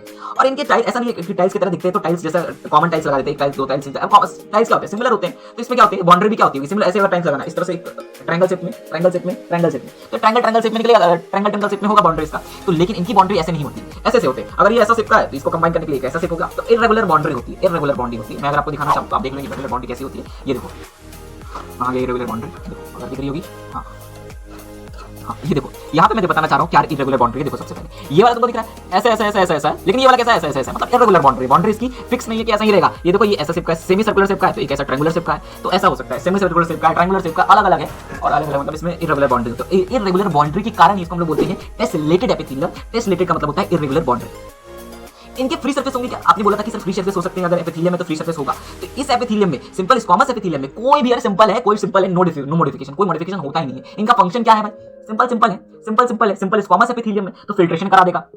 और कहाँ पे फिल्ट्रेशन वाला पार्ट बताओ, किडनी वाला में याद रखो, फिल्ट्रेशन होता है, बॉमन कैप्सूल, ग्लोमेरुलस और ये सारे कुछ फिल्ट्रेशन कराते हैं कि नहीं कराते सर, कराते हैं फिल्ट्रेशन। डिफ्यूजन करा सकता है, कहाँ पे डिफ्यूजन होता था सर, हाँ याद है, ऑक्सीजन का डिफ्यूजन चलता था। रेस्पिरेटरी स्ट्रक्चर में हमने पढ़ा था कि अगर ऑक्सीजन आ रहा है तो पहले आएगा एल्वियोलाई में, आया तो एल्वियोलाई में भी सिंपल स्क्वामस एपिथेलियम होता था। और नेक्स्ट मैंने बताया था आपको एल्वियोलाई हो गया, फिर उसके मैंने बताया था कि उसके बाद आता है पल्मोनरी कैपिलरी, तो कैपिलरी में भी हो सकता है, मतलब ब्लड कैपिलरी में भी हो सकता है, ब्लड वेसल्स में भी हो सकता है। तो कहाँ बताया मैंने, याद करो, मैंने एक लंग्स कहाँ बताया, एक मैंने लंग्स की थोड़ी सी बताई, और मैंने आपको किडनी पे ले गया। किडनी में कहाँ पे, जो फिल्ट्रेशन वाला पार्ट था, फिल्ट्रेशन वाला पार्ट कौन सा, बॉमन कैप्सूल और ग्लोमेरुलस था। और कहाँ पे था, रेस्पिरेटरी में एल्वियोली और ब्लड वेसल्स में था। इसके बाद सिंपल क्यूबाइडल एपिथेलियम के बारे में बात करते हैं। सिंपल क्यूबाइडल में एपिथेलियम के बारे में जानिए, अगर मॉडिफिकेशन होगा तो। सबसे पहले बात करते हैं सिंपल क्यूबाइडल एपिथेलियम। इसका मेन फंक्शन क्या होता है, अगर सिंपल क्यूबाइडल एपिथेलियम है तो इसका मेन फंक्शन होता है सिक्रीशन और एब्जॉर्प्शन कराने। सिंपल क्यूबाइडल एपिथेलियम मैंने बताया कि इसका सिक्रीशन एब्जॉर्प्शन कराने का काम होता है। लेकिन समझो पहले कि अगर डिफरेंशिएट करना है तो कैसे कर सकते हैं। सिंपल क्यूबाइडल एपिथेलियम और मैं एक मॉडिफिकेशन लेके आ गया ब्रश बॉडी एपिथेलियम। अगर डिफरेंशिएट करना है तो सिक्रीशन मेनली सिक्रीशन में काम होता है सिंपल क्यूबाइडल का, मेनली। ऐसा नहीं करता कि एब्जॉर्प्शन नहीं कर सकता, कर सकता है भाई, तू पढ़ भी सकता है, तू पढ़ बहुत ज्यादा सकता है, खेलने में थोड़ा इंटरेस्ट तेरा कम है, ऐसा हो सकता है, ये पढ़ भी सकता है, पढ़ ज्यादा सकता है, मतलब सिक्रीशन ज्यादा कर सकता है, एब्जॉर्प्शन कम करता है, बस ये है, और कुछ नहीं। ऐसा नहीं कि एब्जॉर्प्शन करता ही नहीं, करता है, एब्जॉर्प्शन भी करता है। तो सिंपल क्यूबाइडल एपिथेलियम में पहले एग्जांपल इंपॉर्टेंट है, एग्जांपल मैंने अभी बताया नहीं है, उसका भी एग्जांपल बता दिया था ना। सिंपल स्क्वामस एपिथेलियम का एग्जांपल बताया भाई, नहीं बताया, बता दिया। सबसे पहले सिंपल क्यूबाइडल एपिथेलियम का बहुत इंपॉर्टेंट है, आपके नीट में आएगा ही आएगा। एग्जांपल से क्वेश्चन 4 नंबर लेके जाओ, गारंटी है, कोई नहीं रोकने वाला, ठेपा आएगा ही आएगा। Simple 4 number example question. Simple cuboidal है तो सिक्रीशन में मदद करेगा। और अगर वही सर अगर उसमें माइक्रो विलाई आ जाता है, विलाई को कैसे याद रखोगे एब्जॉर्प्शन में, कि सरफेस एरिया बढ़ाता है, सरफेस एरिया बढ़ाएगा तो एब्जॉर्प्शन ज्यादा करेगा, एब्जॉर्प्शन में काम होता है। अब याद रखो कि सिक्रीशन कौन सिक्रीट करता था अपनी बॉडी से, सिक्रीशन कौन करता था। इसके लिए याद करो डीसीटी को। डीसीटी क्या करता था, हमने क्या करते थे, डीसीटी पे एक्ट करवाते थे। याद करो किसी चीज को डीसीटी पे एक्ट करवाते थे, नेम करना कौन था वो, जो डीसीटी पे एक्ट करता है, सोडियम आयंस बाहर निकालता है और उसी के साथ साथ वाटर सिंपल डिफ्यूजन से बाहर निकल जाता है। तो यहां से क्या किया उन्होंने, उससे सिक्रीट कराया सोडियम आयन, उससे वाटर को सिक्रीट सिंपल डिफ्यूजन से करवा दिया। तो सिक्रीशन में भी मदद करता है। उसी के साथ अगर एब्जॉर्प्शन में बात करना चाहो तो एब्जॉर्प्शन कहां होती है, एब्जॉर्प्शन होती है तुम्हारी पीसीटी में। पीसीटी क्या करता है, more and more absorption of water, more and more absorption of important minerals and nutrients. तो जहां पे सिंपल सा बात है, जहां पे ज्यादा एब्जॉर्प्शन करना है, कौन ज्यादा एब्जॉर्प्शन करता है, 90% ऑफ द एब्जॉर्प्शन करता है तुम्हारा पीसीटी। पीसीटी करता है 90%, डीसीटी करता है, डीसीटी क्या करता है, सिक्रीशन करता है, वो भी करता है, एब्जॉर्प्शन तो कर ही रहा है, रीअब्जॉर्प्शन हो ही रहा है डीसीटी में भी। लेकिन डीसीटी क्या करता है, उस पे सिक्रीशन हो रहा है, उसने क्या किया, सिक्रीट किया, सोडियम आयन सिक्रीट किया, वाटर सिक्रीट किया। अब डिफरेंशिएट करो, डीसीटी किसमें डालोगे, सिक्रीशन का काम कौन करता था, सिंपल क्यूबाइडल, तो डीसीटी का एग्जांपल हो जाएगा सिंपल क्यूबाइडल का। और कौन सिक्रीशन करता है आपको, तो सिक्रीशन करता है ओवरी, टेस्टिस, ये भी सिक्रीशन करता है, टेस्टिस का टेस्टोस्टेरोन, ओवरी क्या, बहुत एस्ट्रोजन, ये सारे कुछ क्या कर रहा है, सिक्रीट ही तो कर रहा है। तुम्हारे गोनाड्स भी आ जाएंगे तुम्हारे सिक्रीशन वाले पार्ट में, मतलब सिंपल क्यूबाइडल इसमें भी होता है, गोनाड्स में भी होता है और डीसीटी में भी होता है। एनसीईआरटी में ध्यान से पढ़ना है, स्मॉल डक्ट्स ऑफ ग्लैंड दिया है और इससे प्रीवियस ईयर क्वेश्चन बन के आया था 2017 में, स्मॉल डक्ट्स ऑफ ग्लैंड से। तो स्मॉल डक्ट ऑफ ग्लैंड क्या होता है, तुम्हारे देखो ग्लैंड्स में क्या होती है ना, डक्ट प्रेजेंट होती है, एक लार्ज डक्ट होता है, उसी से बाहर निकले कुछ ब्रांचेस होते हैं, उसी को हम लोग स्मॉल डक्ट ऑफ ग्लैंड कहते हैं। उसी स्मॉल डक्ट ऑफ ग्लैंड में प्रेजेंट होता है तुम्हारा सिंपल क्यूबाइडल एपिथेलियम। ये भी सिक्रीशन में मदद करता है। अभी आपको जानना नहीं है, आप बस एग्जांपल को अभी पढ़ लो, तो रख लो यार, रखना ही पड़ेगा इसको, तो अभी आप रख लो, क्योंकि इस पे ज्यादा डिटेल अगर पीएचडी करने बैठोगे तो पीएचडी करते रह जाओगे। इसकी इन्फॉर्मेशन अभी आप समझ जाओ कि सिंपल क्यूबाइडल एपिथेलियम के एग्जांपल में आता है तुम्हारा स्मॉल डक्ट ऑफ ग्लैंड भी। ठीक है, हां सर, इतना तो बढ़िया से हमें पता चल गया कि स्मॉल डक्ट ऑफ ग्लैंड भी आता है इसमें। और तुम्हारे जो थायराइड फॉलिकल्स है उसमें क्या होता है, थायराइड फॉलिकल्स, सबसे पहले समझो कि थायराइड फॉलिकल्स होता कहां था। याद करो हमने पढ़ा था ग्लैंड्स के बारे में, थायराइड ग्लैंड के बारे में, उसमें मैंने बताया था थायराइड फॉलिकल्स के बारे में। थायराइड फॉलिकल्स सिक्रीट करता है तुम्हारा थायराइड हार्मोन्स को, थायरॉक्सिन। ठीक है, थायराइड ग्लैंड ही सिक्रीट करता है, थायराइड ग्लैंड तो सिक्रीट करता है, लेकिन थायराइड ग्लैंड के अंदर प्रेजेंट होता है फॉलिकल्स, ऐसे ऐसे गोले ओवल शीप लाइक स्ट्रक्चर होते हैं, उसी के अंदर होता है तुम्हारा, उसी में आयोडीन आता है, आयोडीन से अटैचमेंट होता है, फिर उसके बाद तुम्हारे हार्मोन सिक्रीट होते हैं। तो थायराइड फॉलिकल से क्या हुआ, हार्मोन्स का सिक्रीशन हुआ, और हार्मोन्स का क्या हो रहा है, सिक्रीशन हो रहा है, और सिक्रीशन वाला part ultimately comes to simple cuboidal epithelium. Simple cuboidal epithelium secretion ही करता है, थायराइड फॉलिकल्स हो गया। याद करो, खत्म करो, डिहाइड करो, बात करते हैं सिंपल क्यूबाइडल, सिंपल और क्यूबाइडल एपिथेलियम के बारे में और सिंपल के बारे में, जिसमें वो आ गया ब्रस्ट बॉडेड एपिथेलियम के बारे में। अगर बात करते हैं क्यूबाइडल एपिथेलियम में, सिंपल क्यूबाइडल एपिथेलियम में कौन-कौन सा एग्जांपल मैंने बताया, रिकॉल करना है बस कुछ नहीं। सिंपल क्यूबाइडल एपिथेलियम मेनली बोला सिक्रीशन करता है, तो कौन-कौन सा secretion, DCT, yes sir DCT secretion करता है, सोडियम आयंस का और वाटर के साथ डिफ्यूजन की मदद से चला जाता था सर, वो थोड़ा सा याद आ रहा है डीसीटी। उसके बाद कुछ सिक्रीशन करता है क्या, हां गोनैड्स भी करते थे सर, टेस्टिस और ओवरी, अपना टेस्टोस्टेरोन और एस्ट्रोजन वगैरह कर लेते तो वो भी टेस्टिस और ओवरी, गोनैड्स हो गया सर। तीसरा याद करो कौन बताया था, small duct of gland sir, वो ग्लैंड के भी एक लार्ज डक्ट था, एक स्मॉल डक्ट था, स्मॉल डक्ट वाला ग्लैंड वाला इंपॉर्टेंट है, ये वाला तीसरा वाला वेरी इंपॉर्टेंट है, स्मॉल डक्ट ऑफ ग्लैंड। इतना समझ में आ गया। और कुछ बताया था क्या मैंने, फॉलिकल्स, थायराइड फॉलिकल्स में भी क्या होता था, सिक्रीशंस होता था, किसका, थायरॉक्सिन हार्मोन का, थायराइड हार्मोन का। तो थायराइड के जो हार्मोन होते हैं उसी का सिक्रीशन होता है। इसके बाद अब हम लोग बढ़ते हैं किसके बारे में, सिंपल कोलुमनार एपिथेलियम के बारे में। इसके भी वैसे समझेंगे क्योंकि देखो क्यूबाइडल में भी होता था, क्यूबाइडल में भी सीलिया है, और बार-बार उसका नाम भूल जाता है, ब्रस्ट बॉडी स्ट्रक्चर क्या नाम है, विलाई, माइक्रोविलाई, सीलिया है, माइक्रोविलाई है, सीलिया और माइक्रोविलाई दोनों में, क्यूबाइडल में भी है, कोलुमनार में भी है। तो मैंने अभी तक किसी भी मतलब जिसका भी मैंने बताया, क्यूबाइडल का बताया, उसमें भी ब्रस्ट बॉडी का बताया, विलाई का बता दिया आपको, माइक्रोविलाई किसमें प्रेजेंट होता था, जल्दी बोलो, वेट नहीं करूंगा, पीसीटी में। माइक्रोविलाई क्या होता है, पीसीटी में। विलाई का काम क्या था, रीअब्जॉर्प्शन कराना। एब्जॉर्प्शन ढेर सारे कहां होते थे, पीसीटी में। About 90% of the absorption take place in PCT. आपके एक्सक्रीटरी प्रोडक्ट्स में आपको चैप्टर में मिल जाएगा, एक्सक्रीटरी प्रोडक्ट एलिमिनेशन आपको मिल जाएगा चैप्टर में, देख लेना। मैं पढ़ाया भी वो शायद पिछले लेक्चर में पढ़ाया था शायद। तो ये अभी नहीं पढ़ा तो समझ जाओ कि एक्सक्रीटरी प्रोडक्ट उसमें आपको अभी अगर नहीं पढ़े हो कहीं भी, अगर आपका चैप्टर शुरुआत में, ऐसा तो शुरुआत हो जाना चाहिए अब तक। तो अगर नहीं भी हुआ, आप नहीं भी पढ़े, कहीं से भी नहीं पढ़े हो, तो ये जान लो कि एक्सक्रीटरी प्रोडक्ट एलिमिनेशन में हम लोग पढ़ चुके थे पीसीटी और डीसीटी के बारे में। पीसीटी का मेन काम था रीअब्जॉर्प्शन कराना, डीसीटी का भी काम था एब्जॉर्प्शन कराना, लेकिन कुछ अलग तरीके से वो कराता है। डीसीटी पे कोई एक्ट करता है, बार-बार कुछ उसका हार्मोन का नाम कमेंट कर लेना, और उसके बाद एक्ट होता है, उससे क्या होता है, सोडियम आयंस को निकालता है बाहर, उसी के साथ डिफ्यूजन की मदद से वाटर भी निकल जाता है। कोलुमनार एपिथेलियम को पढ़ते हैं। कोलुमनार एपिथेलियम में सेल्स क्या होते हैं, इलोंगेटेड होते हैं, सिलिंड्रिकल शेप होते हैं, लॉन्ग होते हैं, और इनके जो न्यूक्लियस होते हैं वो ओवल शेप के होते हैं, मतलब गोल गोल होते हैं। इनके जो न्यूक्लियाई होते हैं वो ओवल शेप के होते हैं। अब थोड़ी सी क्या करता हूं ना, मैं डिफरेंशिएट कराता हूं, क्योंकि जरूरी है एक दूसरे को डिफरेंशिएट करना। अब मैं बताता हूं कि तीनों में, मैं 1 2 3 में बताया, सिंपल एपिथेलियम बताया, क्यूबाइडल बताया और कोलुमनार बताया। तीनों में जो न्यूक्लियस था कुछ डिफरेंस था, खास डिफरेंस था इसमें।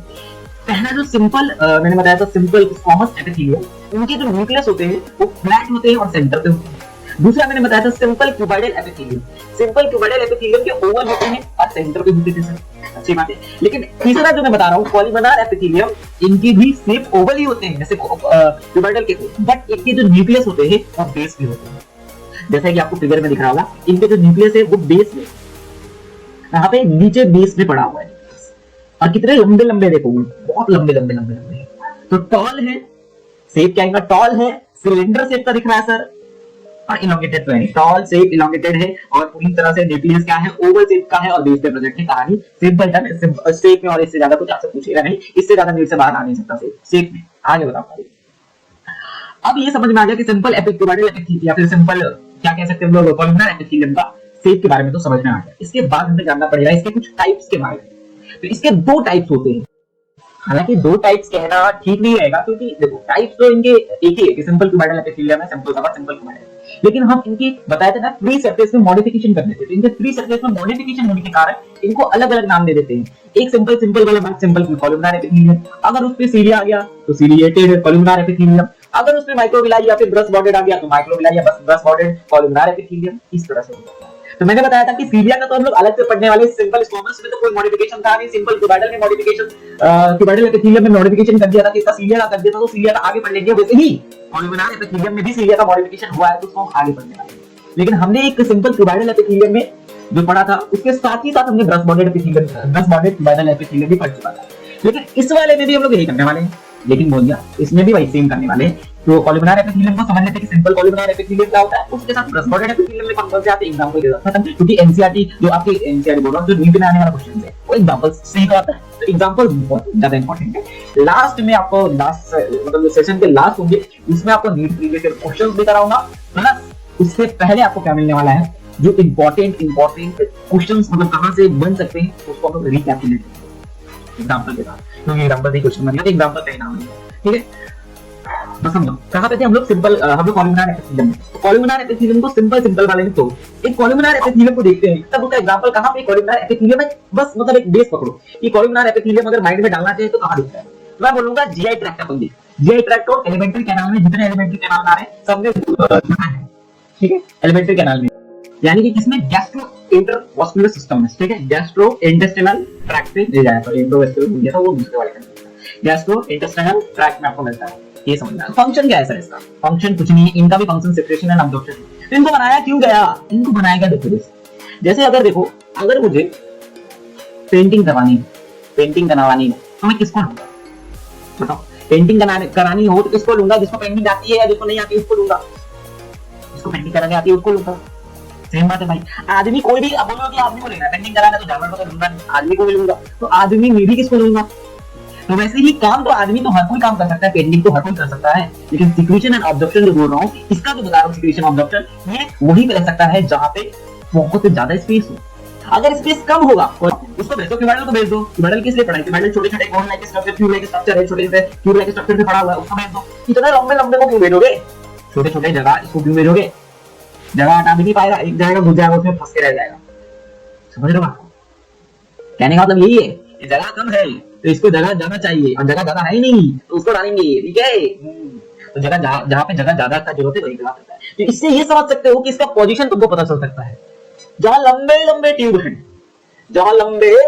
है, वहां ही बैठ सकता है चुपचाप, क्योंकि लंबा है, ये भी इलॉन्गेटेड है, तो जहाँ लंबा होगा वहां ही चला जाता है। लॉन्ग शेप है, जहाँ चला जाएगा। ऐसे ट्यूब जहाँ पे लंबे लंबे है, जीआई ट्रैक्ट यहाँ से शुरू होता है, पूरा यहाँ तक पहुंचता है, यहाँ से यहाँ तक आधा बॉडी कवर कर लेता है अपन का।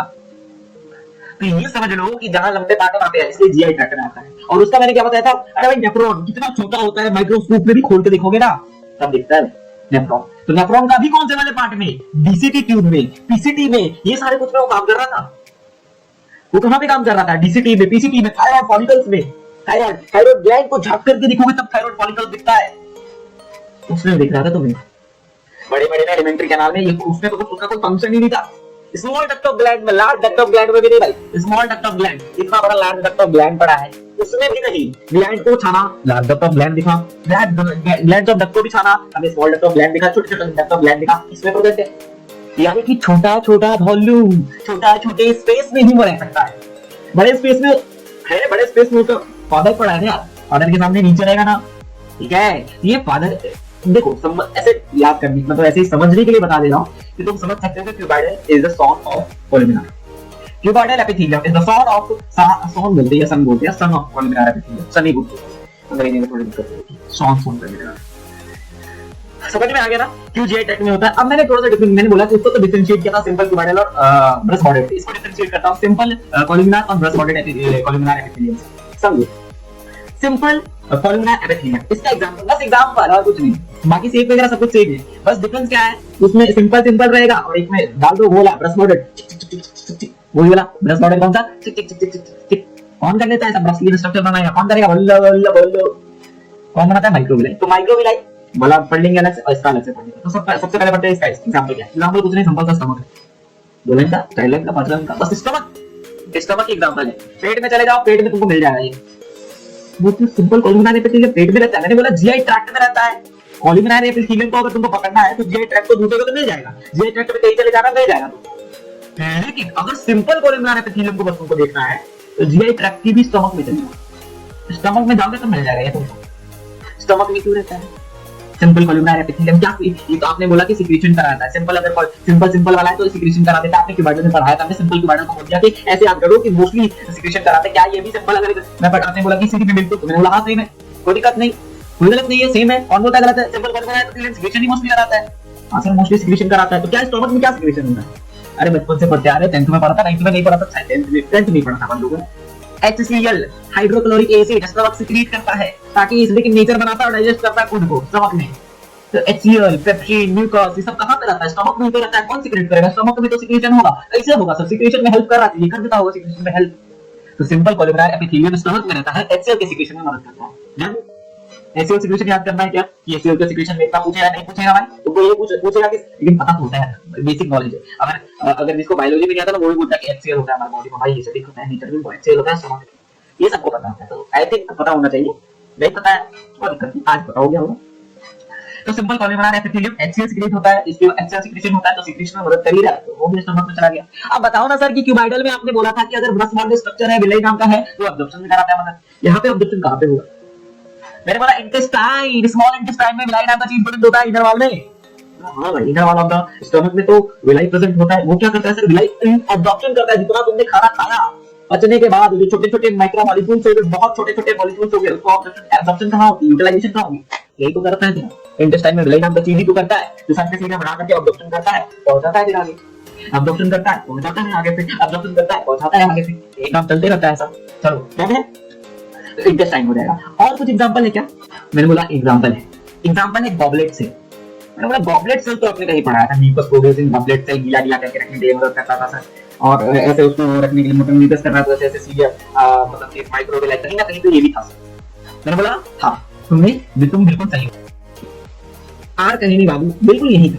क्या मैंने बोला ऐसा क्यों हुआ, जो मैंने अभी पिछले पहले कहा ना अभी कि ऐसे ऐसे प्रेजेंट होता है, कहां प्रेजेंट होता है, यहीं से प्रेजेंट होता है। गॉबलेट सेल क्या करता है, म्यूकस प्रोड्यूस करता है, म्यूकस का मतलब जान लो चिपचिपा होता है, ये चिपचिपा निकालता है, सिक्रेशन करता है, म्यूकस प्रोड्यूस करता है गॉबलेट सेल। जब म्यूकस प्रोड्यूस करेगा तो ये सेल चाहेगा कि अपने आप को चिपचिपा रखूं, गॉबलेट सेल चाहेगा कि मैं चिपचिपा रहा हूं ऐसे। अभी जब म्यूकस प्रोड्यूस कर रहा है तो बाहर निकल जाएगा, चला जाएगा म्यूकस प्रोड्यूस करके, ऐसा थोड़ी है, सेल को भी तो ऊपर टॉपिंग से चिपचिपा रखना है। ये सेल है, सेल के बाहर से सिक्रेशन हो रहा है, यहां से भरेंगे, पानी इस पे डालोगे, अगर मैं ये सेल हूं इसमें पानी डालोगे, पानी निकलेगा, इसमें नीचे चला जाएगा, सब पानी ठहरेगा तो नहीं, थोड़ी देर के लिए गिल्ला बन जाएगा, चला जाएगा।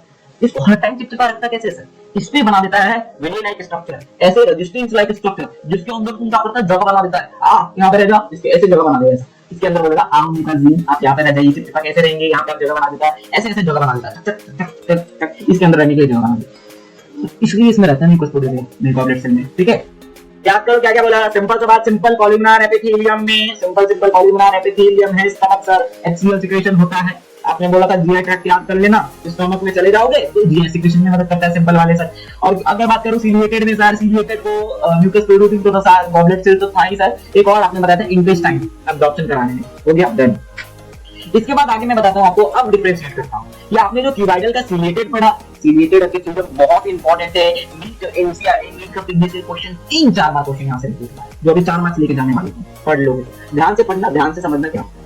एक तरफ लो सिंपल क्यूबाइडल, सॉरी एक तरफ लो क्यूबाइडल एपिथेलियम का सिलिएटेड वाला, एक तरफ लो कॉलमनार एपिथेलियम का सिलिएटेड वाला, सिंपल स्क्वामस में, सॉरी सिंपल बोल देता हूं बार-बार, स्क्वामस एपिथेलियम में तो हां किसका लिया मैंने, एक सिलिएटेड एपिथेलियम में किसका, क्यूबाइडल का, एक सिलिएटेड एपिथेलियम लिया किसका, कॉलमनार का, सिंपल सा बात है। अब मैं बताता हूं, मैंने पहले बताया था कि जो क्यूबाइडल होते हैं वो छोटे होते हैं जनरली, और छोटे स्पेस में जनरली रहते हैं, और जो कॉलमनार होते हैं खुद तो लंबे रहते हैं, इनको लॉन्ग मतलब कि लार्ज स्पेस भी चाहिए, ये स्मॉल स्पेस में भी अच्छे से मस्त से जी लेते हैं, इनको स्मॉल स्पेस में बहुत तंगी होती है, ये नहीं रह सकते।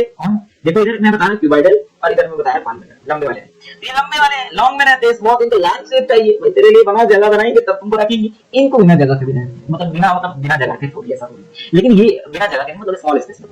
तो याद रखो कि सीरिया क्या करता था, पहले पिछले मतलब बहुत पहले बताया था, बहुत पहले 100 साल पहले बताया था कि सीरिया क्या करता है, सीरिया करता है यूनिडायरेक्शनल मूवमेंट, मतलब किसी भी चीज को यूनिडायरेक्शनल मूवमेंट शो कराता है, एक वन वे पाथवे शो करवाता है। ठीक है, cilia beats the unidirectional movement, मतलब अगर आपको यूनिडायरेक्शनल मूवमेंट कराना है, खाना को यहाँ से यहाँ लेके जाना है, खाना यहाँ से यहाँ खुला जाए, खाओगे यहाँ, आपके पेट में से दोबारा मुंह में आ जाएगा, वोमिटिंग थोड़ी करोगे बार-बार, तो अलग केस हो जाती है, उसकी अलग केस है। तो खाना यहाँ से यहाँ यूनिडायरेक्शनल मूवमेंट में शो करता है, मानो को यहाँ से डाले यहाँ चला गया, यहाँ से डाले यहाँ से चला गया, ये यूनिडायरेक्शनल मूवमेंट कैसे शो होता है, सीरिया ही करता है। सीरिया क्या करता था, मूवमेंट में, जहां सीरिया दिखे मूवमेंट करता है, फ्लैजेला दिखे मूवमेंट करता है, लेकिन अभी हम लोग सीरिया के बारे में कह रहे हैं, फ्लैजेला नाम का कोई चीज अभी नहीं पढ़े, सीरिया ही पढ़े।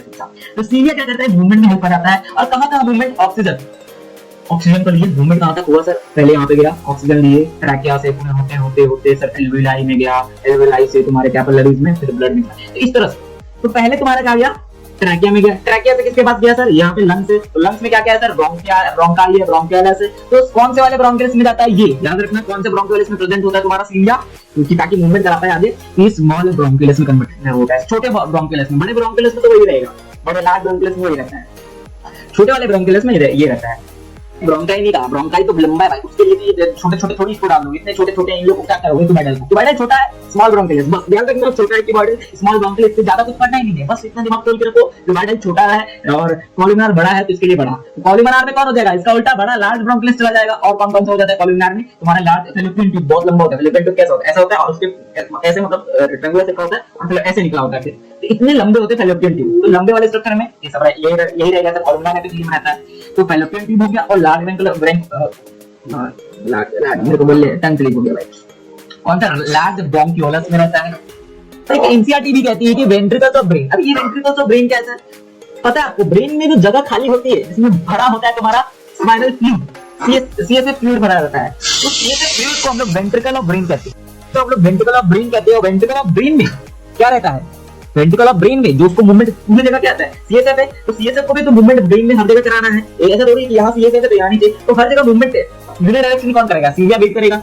इसमें भी क्या होते हैं, सीलिया होते हैं। और ब्रेन तो तुम्हारा इतना है भाई, छोटा थोड़ी है भाई, ब्रेन इतना बड़ा है भाई, ब्रेन इतना बड़ा है, छोटा थोड़ी है ब्रेन। तो इसमें भी क्या रहेगा तुम्हारा, लंबा बना रहेगा, कॉलमनार सिलिएटेड एपिथेलियम। समझ में आ गया, खत्म हो गया। यहाँ तक डी एंड करूं, कॉलमनार एपिथेलियम खत्म है, खत्म कर रहा हूं। तो कॉलमनार एपिथेलियम में क्या बताया, सिंपल कॉलमनार एपिथेलियम बताया, जिसमें बताया कि अगर कॉलमनार एक बेसिक कॉलमनार एपिथेलियम को तुमको देखना है तो जीएन ट्रैक्ट में देख लेना, मिल जाएगा। सिंपल कॉलमनार एपिथेलियम को देखना है, सिंपल कॉलमनार एपिथेलियम के बताया स्टमक में चले जाना, मिल जाएगा स्टमक। और क्यों बताया, स्टमक में क्यों सिक्रीशन होता है, इसलिए स्टमक में चले जाओगे। तो इसके बाद आओगे, इसके बाद ब्रश वाटर कॉलमनार एपिथेलियम, या ब्रश वाटर बोलो या फिर वो बोलो माइक्रोडोलाई। तो ये कहां पे होते हैं सर, इंटेस्टाइन में होते हैं। इंटेस्टाइन में वेल क्या करता है, रीअब्जॉर्प्शन करवा देता है, खत्म कहानी, अब्जॉर्प्शन भी हो गया, सिक्रेशन भी हो गया। अब बात करते हैं तुम्हारे किसके बारे में, सीलिया इन ह्यूमेरल और सीलिया इन इसमें कॉलमनार में। अगर सीलिया ह्यूमेरल में होगा तो छोटा होगा, स्मॉल ब्रॉन्क्यूलस, छोटे स्पेस में रहता है स्मॉल ब्रॉन्क्यूलस। अगर बड़े स्पेस में रखना है तो लार्ज ब्रॉन्क्यूलस हो जाएगा किसमें, कॉलमनार एपिथेलियम में। और लार्ज ब्रॉन्क्यूलस के साथ साथ तुम्हारा फिलिपिन टिप भी लंबा होता है, तो फिलिपिन टिप में भी हो जाएगा। वेंट्रिकल ऑफ ब्रेन में क्या करता है, वेंट्रिकल ऑफ ब्रेन में स्लिप से फ्लूइड होता है, जिसको ट्रांसपोर्ट करने में मदद करवा देता है, यूनिडायरेक्शनली वेट करवा देता है। कहां हानि, सिलिया। एपिथेलियम को पहले पढ़ाने से पहले आपको समझना होता है ग्लैंडुलर एपिथेलियम। ये ग्लैंडुलर एपिथेलियम कोई टाइप्स नहीं है, ये सिंपल सा ऐसे कुछ मॉडिफिकेशन होने की वजह से क्या होता है कि ग्लैंड्स में क्या होता है, ग्लैंड्स में एपिथेलियम प्रेजेंट होता है। तो ऐसे ही हम लोग ग्लैंड्स में एपिथेलियम को पढ़ने वाले हैं। इसकी क्लासिफिकेशन क्या करते हैं, इसको अगर आप जानना चाहो तो ये समझ सकते हो कि मॉडिफाइड सिंपल एपिथेलियम की जो है, modified simple epithelium specially for secretion के लिए। और ये ग्लैंड, ठीक है, ग्लैंड जो ग्लैंड सिक्रीशन करता है उसमें एपिथेलियम आ जाना, इट्स कॉल्ड ग्लैंडुलर एपिथेलियम। जो ग्लैंड एपिथेलियम में कन्वर्ट हो गए, बस वही कन्वर्ट नहीं हुए, एपिथेलियम उसमें आ गया, इसलिए ग्लैंडुलर एपिथेलियम है। उनकी क्लासिफिकेशन आपको समझनी पड़ती है। ऑन द बेसिस ऑफ हम लोग क्या देखते हैं, सेल्स पे क्लासिफिकेशन की गई है कि कितने नंबर ऑफ सेल्स हैं। अगर एक यूनिसेलुलर होता है, एक मल्टीसेलुलर होता है। अगर सेल्स की मात्रा बस single cell acting as a gland, अगर एक ग्लैंड जो है वो सिंगल सेल का बना है, तो single cell acting as a gland, single cell है तो ग्लैंड की तरह काम कर रहा है। अगर बहुत सारे सेल्स मिलकर के ग्लैंड बनाते हैं तो multi cells acting as a more than one cell acting as a gland. Single cell कौन होता है, गॉबलेट सेल, बताया था म्यूकस चिपचिपा होता है, ये सिंगल सेल होता है। सिंगल सेल से बनता है, ये भी ग्लैंड है, क्योंकि goblet cell is also type of made of single cell and it is also type of gland, क्योंकि इट प्रोड्यूसेस म्यूकस प्रोड्यूस करता है। तो सिंपल सा बात है कि ग्लैंडुलर एपिथेलियम पढ़ रहे तो सिक्रेशन तो होगा सर, ग्लैंड तो सिक्रेशन करते हैं। तो एपिथेलियम पढ़ने तो ग्लैंड्स में एपिथेलियम आ जाना, is known as glandular epithelium. उसको क्लासिफिकेशन तोड़ा हमने, नंबर ऑफ सेल्स पे तोड़ा। अगर एक सेल्स ग्लैंड की तरह एक्ट कर रहा हो तो उसको यूनिसेलुलर बोल देंगे सर। अगर मल्टी सेल्स एक्ट कर रहा होगा तो मल्टीसेलुलर ग्लैंड्स बोल देंगे। मल्टीसेल अगर मिलकर के एक्टिंग एज अ ग्लैंड कर लेंगे तो मल्टीसेलुलर में क्लासिफिकेशन हो जाएंगे उनकी। और यूनिसेलुलर का बताया कौन होते हैं, बताओ, गॉबलेट सेल्स होते हैं। और मल्टीसेलुलर का कौन होते हैं, सेलेब्री ग्लैंड हो गया, मेमरी ग्लैंड हो गया, एक्सेट्रा और भी बहुत सारे होते हैं, सेलेब्री ग्लैंड, मेमरी ग्लैंड और तुम्हारा स्वेट ग्लैंड, तो पसीना वाला ग्लैंड, तो वो भी।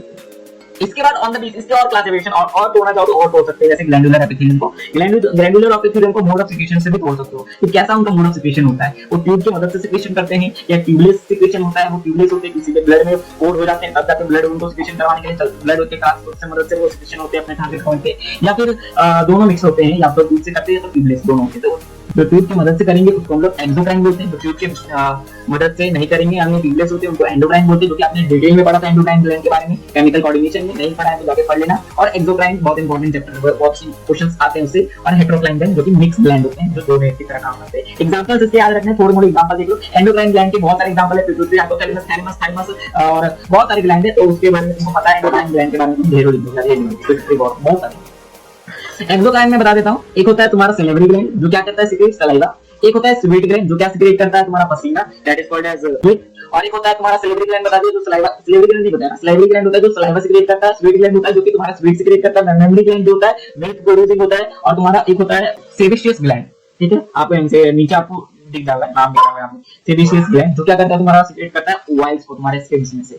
तो ये हो गया। और कुछ एग्जांपल हेटेरोक्राइन ग्लैंड का देख लो। हेटेरोक्राइन ग्लैंड के हो जाते हैं तुम्हारे पैंक्रियाटिक क्या करता है, अपना हार्मोन इंसुलिन सिक्रेट करता है, प्लस पैंक्रियाटिक ग्लूटेन सिक्रेट करता है। तो ये दो ऐसे डकलेस ग्लैंड हमने, डकलेस भी है, डक प्लस डकलेस दोनों है, तो ये इसलिए हम लोग बोलते हैं पैंक्रियास हो गया। ओवरी क्या करता है, तुम्हारा ओवरी एग्स भी सिक्रेट करता है, फीमेल एग भी सिक्रेट करता है, प्लस उसमें एस्ट्रोजन भी सिक्रेट करके रखा है, टेस्टोस्टेरोन भी, स्पर्म भी बनाता है। तो इनमें क्या होता है, डक प्लस डकलेस हो जाता है। तो इसका तीन एग्जांपल, पैंक्रिया और फिर उसके बाद टेस्टिस और ओवरी, बस इतना ही याद रखना, कुछ याद रखना। खत्म होता है। यहाँ तक आपको पूरी तरह से मैंने आपको कोशिश किया कि आप एपिथेलियम टिश्यू को पूरी तरह से मैं कवर कर सकूं, और बहुत लंबा लेक्चर पूर्ण सराहना, बट बहुत मतलब एक एक चीजों को हमने पकड़ा है इस लेक्चर के दौरान, एक भी चीज को हमने छोड़ने की कोशिश नहीं की है। आप जब इसको एनसीईआरटी को पढ़ोगे तो you will be feeling like bro I am the pro of this chapter, इस टॉपिक का प्रो हो जाऊंगा, प्रीमियम क्वालिटी का इंसान हो जाऊंगा, क्योंकि आप बहुत डिटेल में पढ़ चुके हो और इससे बात आने वाला है नहीं। आप क्या करोगे, आप क्वेश्चन लगा के देखोगे तो क्वेश्चन ऐसे बनेगा यू और एनवायरमेंट टिक यू बन सकते हैं। तो क्वेश्चन लगाने से पहले आपको मुझे बताना पड़ेगा, रिकैपिटुलेट कराना पड़ेगा सारी चीजें मैंने पढ़ा, उसको समेटो, जो दिमाग में करा घुस गया भूसा उसको समझो और फिर एग्जाम करते हैं, ठीक है। और जो इंपॉर्टेंट है उसी को ज्यादा समझने की कोशिश करेंगे, बाकी आगे वाली चीजों को थोड़ा दूर रखिए। तो स्टार्ट करते हैं, क्या क्या इंपॉर्टेंट है। इंपॉर्टेंट ये क्या है, टिश्यू में आपने पढ़ा कि इसमें क्या होती है, मैट्रिक्स प्रेजेंट, तो इसमें क्या होती है, दो सेल के बीच में क्या होती है, हर एक टिश्यू होता है उसके पास सेल दो सेल्स, बहुत सारे सेल्स होते हैं, सेल्स के बीच में क्या होता है, मैट्रिक्स होता है। यहाँ पे जो मैट्रिक्स होते हैं बहुत कम होते हैं, लेस मैट्रिक्स होते हैं, तो इनके जो इंटरसेलुलर सब्सटेंस है वो बहुत कम होते हैं। क्यों कम होते हैं, क्योंकि सेल्स यहाँ पे कंपैरेटिवली पैक्ड होते हैं, इसलिए इंपॉर्टेंट है। तो दूसरा चीज इंपॉर्टेंट आता है सारा का एग्जांपल। एग्जांपल सारा का बहुत, अब जो भी इंपॉर्टेंट है उसका कुछ इंपॉर्टेंट नहीं है ना, उसका सेल्स इंपॉर्टेंट है ना कुछ इंपॉर्टेंट है, बस अब यहाँ पे इंपॉर्टेंट है एग्जांपल क्या है। पहला इंपॉर्टेंट चीज, दूसरा इंपॉर्टेंट चीज है जो सिंपल स्क्वामस एपिथेलियम का एग्जांपल क्या है। तो कैसे एग्जांपल याद करना था, पता था हमें कि फिल्ट्रेशन और डिफ्यूजन में मदद करता है। फंक्शन फिल्ट्रेशन डिफ्यूजन है। फिल्ट्रेशन डिफ्यूजन कौन कराता था, सिंपल से बात है, फिल्ट्रेशन कौन कराता था, फिल्ट्रेशन में गोवन कैप्सूल ग्लोमेरुलस आता था फिल्ट्रेशन में, और फिर उसके बाद क्या आता था डिफ्यूजन में कौन आता था, अल्विलाई आता था, और उसके बाद कौन आता था, कैपिलरी आता था, ब्लड वेसल्स का हमने देखा था, पल्मोनरी कैपिलरी आते थे, कैपिलरी ब्लड वेसल्स आते थे। चार इंपॉर्टेंट है, एल्विलाई, ब्लड वेसल्स और गोवन कैप्सूल और ग्लोमेरुलस, इसमें मैंने आपको बता दिया। इसके बाद सिंपल स्क्वामस खत्म होता है। तीसरा इंपॉर्टेंट आता है तुम्हारा सिंपल क्यूबाइडल एपिथेलियम। क्यूबाइडल को मैंने क्या किया था, मैंने बोला था कि एक तो सिंपल क्यूबाइडल ले लेना और दूसरे को क्या लेना, क्यूबाइडल का एपिथेलियम का कौन ले लेना, अपना मॉडल वाला ले लेना, माइक्रोविलाई वाला लेना। अब क्या करता है क्यूबाइडल एपिथेलियम, क्या करता है, सिक्रीशन एंड एब्जॉर्प्शन में मदद करता है। Simple cuboidal epithelium mainly secretion में कराता था, तो इसका एग्जांपल क्या हो जाएगा, सिक्रीशन कौन कराता है, मेनली सिक्रीशन कौन कराता था, डीसीटी कराता था, डीसीटी कराता था सर, और कौन कराता था सर, फॉलिकल्स, थायराइड फॉलिकल्स कराते थे सर सिक्रीशन, थायराइड फॉलिकल्स कराते थे सिक्रीशन, और कौन कराता था, टेस्टिस और ओवरी कराते थे सर, टेस्टिस और ओवरी भी कराते थे सर, और कौन कराता था, स्मॉल डक्ट ग्लैंड कराता था। सिंपल बात यही करें, सिक्रीशन की बातें कर ली हमने और कुछ नहीं। इसके बाद हम आते हैं आप किसके बारे में, जिसको हम बोलते हैं brush bonded epithelium. Brush bonded epithelium का एग्जांपल क्या था, सिंपल याद रखना, पीसीपी और कुछ नहीं। पीसीपी क्या करता था, मोर एंड मोर ऑब्जर्वेशन करता था, और हम लोग पढ़े थे कि क्यूबाइडल जो माइक्रोविलाई है वो ऑब्जर्वेशन करने में मदद करता है, तो पीसीपी हो जाएगा। याद हो गया, सिंपल सा, इसको अलग करो, इसको अलग करो, दोनों का एग्जांपल बता दिया। उसका एग्जांपल सिंपल क्यूबाइडल एपिथेलियम का एग्जांपल फिर से रिपीट कर देना, एक बार ताकि रिकैपिचुलेट हो जाए, रिपीट कर दे रहा हूं। एक है तुम्हारा डीसीटी, थायराइड फॉलिकल्स, और फिर स्मॉल डक्ट ग्लैंड, और फिर उसके बाद कौन है, बता जल्दी बोलोगे, स्मॉल डक्ट ग्लैंड, फिर टेस्टिस और ओवरी जो कि गोनाड्स में आते हैं। इसके बाद और उसका क्या हो जाएगा, जो माइक्रोविलाई का क्यूबाइडल एपिथेलियम का हो जाएगा तुम्हारा पीसीटी, जो कि रीअब्जॉर्प्शन में कराता है। तो बात करते हैं कोलुमिनरी एपिथेलियम में। कोलुमिनरी एपिथेलियम का बेसिक चीज मैंने बताया था, जे ट्रैक होते हैं, और इसके बाद मैंने बताया था कि दोनों को डिफरेंशिएट करो, सिंपल कोलुमिनरी एपिथेलियम को और ब्रश बॉडेड कोलुमिनरी एपिथेलियम को। सिंपल कोलुमिनरी एपिथेलियम में स्टोमक आते थे, और ब्रश बॉडेड कोलुमिनरी एपिथेलियम में एब्जॉर्प्शन कराना था। पेज में लोग किसको लेके आ गए थे, इंटेस्टाइन को लेके आ गए थे। एब्जॉर्प्शन नहीं मतलब कि जिसको रोक के रखता था, गॉबलेट से ला जाते थे, म्यूकस प्रोड्यूसिंग आ जाते थे। इसके बाद मैंने बताया था कि आपको सीलिया का भी दो तरह टाइप्स आपको पढ़ना था। सीलिया के दो टाइप्स में मैंने अलग इसको अलग कराया ताकि आपको डिफरेंशिएट करने में मदद पाए। एक मैंने बोला कि जो क्यूबाइडल सिलिएटेड एपिथेलियम, और एक मैंने बोला columnar ciliated epithelium. Cuboidal ciliated epithelium small volume, smaller इसमें आ जाएगा कौन, स्मॉलर ब्रोंकियोलस आ जाएगा। अब बात करता हूं उसके बारे में, सिलिएटेड कोलुमिनरी एपिथेलियम में कौन आ जाएगा, बल्ला वो लंबा होता था, तो लार्ज बार-बार नाम भूल जाता है यार, ब्रोंकियोलस, लार्जर ब्रोंकियोलस में, और रेस्पिरेटरी खत्म होता है लार्जर ब्रोंकियोलस में, तो करता ही करता है। तो फेलोपियन ट्यूब में भी करता था, फेलोपियन ट्यूब में भी करने के साथ-साथ आगे किसमें करता था, बताओ जल्दी बोलोगे, एक हमारा ब्रेन में करता था, वेंट्रिकल्स ऑफ ब्रेन में करता था। यहां तक खत्म थी डीएनटी। इसके बाद मैंने बताया था आपको कौन, इसके बाद इंपॉर्टेंट कुछ है, इसके बाद कुछ इंपॉर्टेंट है। हां, ग्लैंड के बारे में थोड़ा समझ लो। ग्लैंड के असली दो अलग-अलग थे, ये तो यूनिसेलुलर था, यूनिसेलुलर में गॉबलेट सेल आते थे, इनको प्रोड्यूसिंग होता था ग्लैंड, और एक मल्टीसेलुलर में कौन आते थे, बताओ मल्टीसेलुलर में आते थे सेलेब्री ग्लैंड और मेमोरी ग्लैंड, और भी जितने भी ग्लैंड थे, सेलेब्री, मेमोरी, स्वेट ग्लैंड, और ये भी आते हैं। जैसे तो मोड ऑफ सिक्रीशन किया एंडोक्राइन, एक्सोक्राइन और एंडोक्राइन में डाल दो सारे ग्लैंड जो भी हाइपोथैलेमस पिट्यूटरी सबको आ जाएगा। एक्सोक्राइन ग्लैंड में डाल दो कौन-कौन, एक्सोक्राइन ग्लैंड में कौन-कौन आ जाएंगे, तुम्हारा T gland, sweat gland, salivary gland, और एक और आ जाता है तुम्हारा जो कि ऑयल सीक्रेट करता था, शेस ग्लैंड। इसके बाद आता है हेटेरोग्लैंड में मतलब मिक्स ग्लैंड, इसका तीन बताया था, पैंक्रियास, ओवरी और टेस्टोस्टेरोन, बस हो गया। इसके बाद कुछ इंपॉर्टेंट नहीं। अब हम मुझे क्वेश्चंस करते हैं।